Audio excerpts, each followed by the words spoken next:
Students, हम एक बार फिर हाजिर हैं आपके सामने इंग्लिश की क्लास लेकर। तो आज हम आपको कुछ नई चीज़ें बताने वाले हैं। जैसा कि आप पहले भी पढ़ चुके हैं, हमने आपको 3 क्लास में जो यूज ऑफ एजेएमआर थे वो बिल्कुल आपको कंप्लीट करा दिए हैं और हम अब आपके लिए आगे की चीज़ें लेकर आए हैं। तो आगे की चीज़ें समझने से पहले ये जो 4 चीज़ें हैं, subject, helping verb, verb, object, ये आपको समझना बहुत ज़रूरी है। हालांकि इनकी जो डेफिनेशन है वो थोड़ी बड़ी है या फिर अजीब तरह की है, वो आपको समझ में नहीं आएंगी, लेकिन मैं आपको ट्रिक के माध्यम से इनको समझाने वाला हूँ। तो एक छोटी सी ट्रिक है जिसके माध्यम से आपको अच्छे समझ में आ जाएंगी और इन्हीं के बेस पर जो भी हमारे आगे के जो अब सेंटेंस चलने वाले हैं, जो हमारे मेन सेंटेंस होते हैं, वो जो अभी चलने वाले हैं, वो सब कुछ इन्हीं के बेस पर है। तो सबसे पहले आपको इनको समझना बहुत ज़रूरी है। तो मैं छोटी सी ट्रिक के माध्यम से आज आपको इन्हें समझाने वाला हूँ। तो मेरे साथ देखिए, सबसे पहले मैंने लिखा है सब्जेक्ट, फिर हेल्पिंग वर्ब, वर्ब और फिर ऑब्जेक्ट। तो यहाँ सब्जेक्ट का मतलब होता है करने वाला। सब्जेक्ट का मतलब होता है करने वाला। जो भी व्यक्ति किसी काम को करने वाला यानी कि करता, जब कोई व्यक्ति किसी काम को करता है तो वो सब्जेक्ट कहलाता है। जैसे मैं घर जा रहा हूँ तो आई, यानी कि मैंने उस वाले चार्ट में जो आपको जितनी भी चीज़ें लिखवाई थी, आई, बी, यू, दे, ही,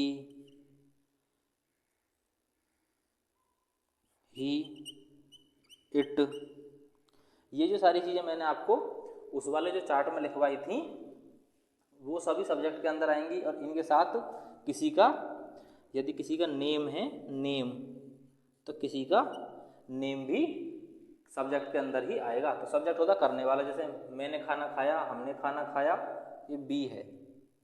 तुमने खाना खाया, उन्होंने खाना खाया। तो इस प्रकार से राम ने खाना खाया, श्याम ने खाना खाया, यदि किसी का नेम आता है तो इस प्रकार की जो चीज़ें होंगी, जो भी करने वाला होगा सेंटेंस में, वही आपका सब्जेक्ट है। और हमेशा सब्जेक्ट जो है पहले ही नंबर पर आएगा। तो इसको हम नंबर 1 यहाँ पर लिख देते हैं, सबसे पहले नंबर पर ये आएगा। तो आपको ये बात ध्यान रखनी है। इसके बाद हेल्पिंग वर्ब। हेल्पिंग वर्ब में आपकी जो अब तक आप जिन चीज़ों को देख चुके हैं, इज, एम, आर, ये 3 चीज़ें तो आप देख चुके हैं। लेकिन अब आपके जो सेंटेंस हैं काफ़ी ज़्यादा चलने वाले हैं। तो अभी आपको काफ़ी सारी हेल्पिंग वर्ब देखने को मिलेंगी, जिन्हें मैं अभी आपको आपके सामने लिख देता हूँ। AJMR, do, does, has, have, has been, have been, और देखिए आप इधर have been, was, were, had, did, will, shall, had been, will be और शैल बी। इस प्रकार की जो ये चीज़ें हैं, सारी की सारी हेल्पिंग वर्ब आपको अभी देखने को मिलेंगी, जो अलग अलग प्रकार के जो हमारे सेंटेंस है, अलग अलग प्रकार के सेंटेंसों में इनका यूज होगा। तो हम एक एक करके इन सभी को पढ़ेंगे। तो आपको यही चीज़ याद रखनी है कि इनमें से कोई भी चीज़ यदि आपको दिखाई देती है, वो क्या होगी, हेल्पिंग वर्ब होगी। और इसको हम कहाँ रखेंगे, 2 नंबर पर। इसके बाद वर्ब। वर्ब मतलब होता है, वर्ब मतलब होता है काम। अब काम मतलब होने वाला काम। यदि ऐसे लिखो, काम, जो काम वाक्य में हो रहा है। अब वाक्य में कौन सा काम हो रहा है, जैसे मानो गो, ये जाने का काम है। ईट, खाने का काम है। प्ले, खेलना, ये खेलने का काम है। और जैसे हंसना, लाफ, ये हंसने का काम है। तो और जितने भी काम है, देखना, सुनना, बोलना, भागना, दौड़ना, कूदना, ये सब जो है काम है। तो ये जितने भी काम आएंगे उनको हम वर्ब बोलेंगे। और वर्ब जो है आपकी 3 नंबर हम इसको देंगे, तो तीसरे नंबर पर आपकी आएगी वर्ब। तो आपको ये चीज़ याद रखनी। अब बचा आपको ऑब्जेक्ट। तो या तो आप ऐसे याद कर लीजिए, इन तीनों को छोड़कर जो भी दिखाई देगा वो आपका ऑब्जेक्ट है। या फिर और बता देता हूँ कि अपने आप से आपको क्वेश्चन करना है कि क्या काम हो रहा है। अब वाक्य में क्या काम हो रहा है, जो हमारा सेंटेंस है उसमें काम क्या हो रहा है। तो वही क्या है, ऑब्जेक्ट है। जैसे मैच, मैंने मैच खेला, तो मैच खेलने का काम है, मैच खेलने का, तो क्या खेला जा रहा है, क्या खेला जा रहा है इधर, मैच, MATCH। अच्छा, अब उसने खाना खाया, तो क्या खाया जा रहा है, खाना, फूड। उसने गाना गाया, तो क्या क्या गाया, गाना, तो इधर आप लिखेंगे सॉन्ग। तो इस प्रकार का जो भी वाक्य में काम हो रहा है वही आपका ऑब्जेक्ट के अंतर्गत आएगा। तो अपने आप से ये क्वेश्चन करना है कि वाक्य में, सेंटेंस में क्या काम हो रहा है, जो काम होगा वही ऑब्जेक्ट है। जैसे मैंने बोल दिया आपको कि हमने क्रिकेट खेला, तो क्या खेला जा रहा है, क्रिकेट, तो क्रिकेट आपका ऑब्जेक्ट है।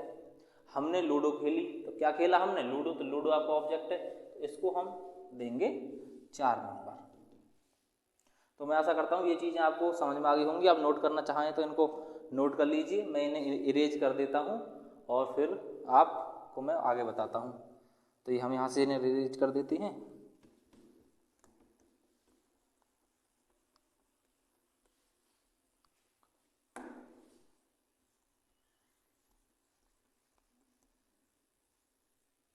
अब हमारी सेंटेंस के लिए 4 प्रकार के स्ट्रक्चर तैयार होती हैं, 4 प्रकार के फॉर्मूले तैयार होते हैं। सबसे पहले आपका subject plus helping verb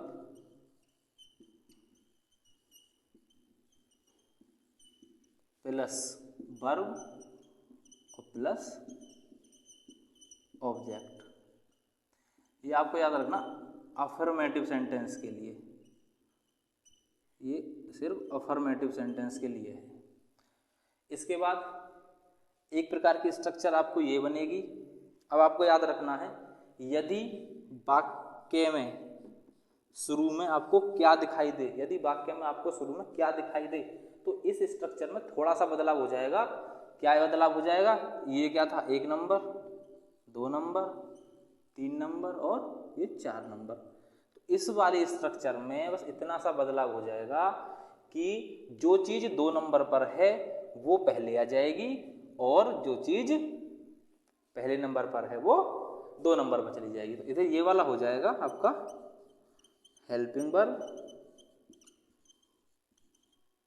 plus subject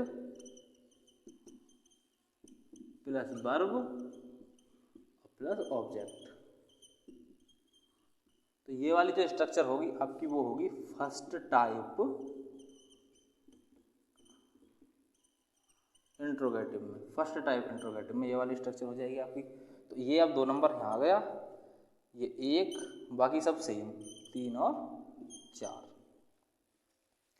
इसी प्रकार अब एक आपकी तीसरी स्ट्रक्चर होगी, यदि, क्या, कब, क्यों, कैसे,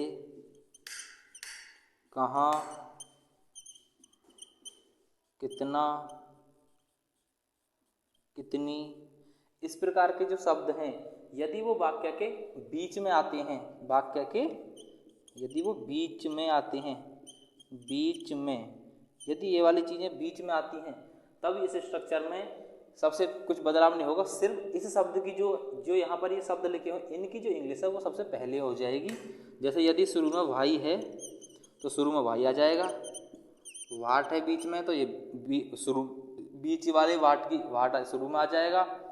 यदि बीच में कैसे लिखा हुआ है तो कैसे की इंग्लिश हाउ शुरू में आ जाएगी।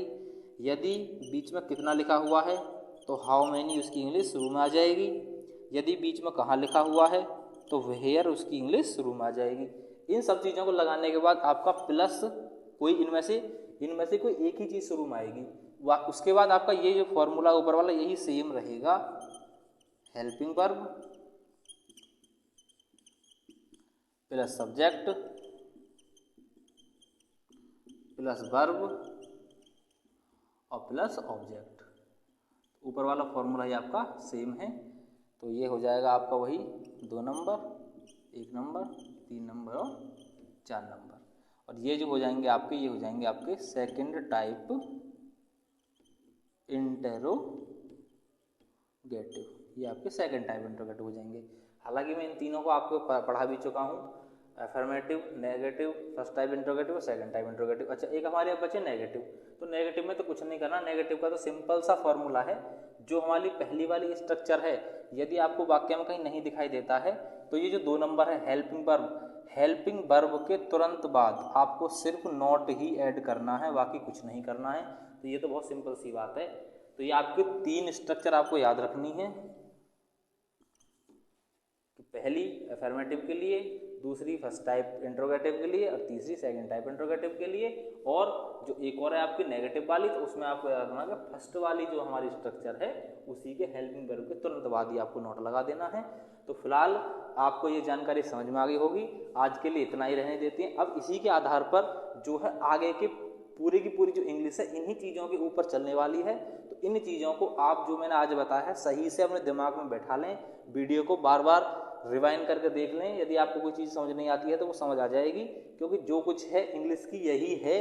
अब इसके बाद बाकी चीज़ें आपको बहुत अच्छे से समझ में आ जाएंगी। अब हम इसके बाद कल से क्लास बाय क्लास आपको लेकर चलेंगे। तो तब तक के लिए आप जो है पुरानी क्लासों को रिवाइज कीजिए, इसे रिवाइज कीजिए, और हमारी दी हुई जानकारी आपको जो अच्छी जो भी लग रही हो तो उसके लिए चैनल को सब्सक्राइब कीजिए, अपने दोस्तों को शेयर कीजिए, कमेंट कीजिए और वीडियो को लाइक कीजिए। Thank you.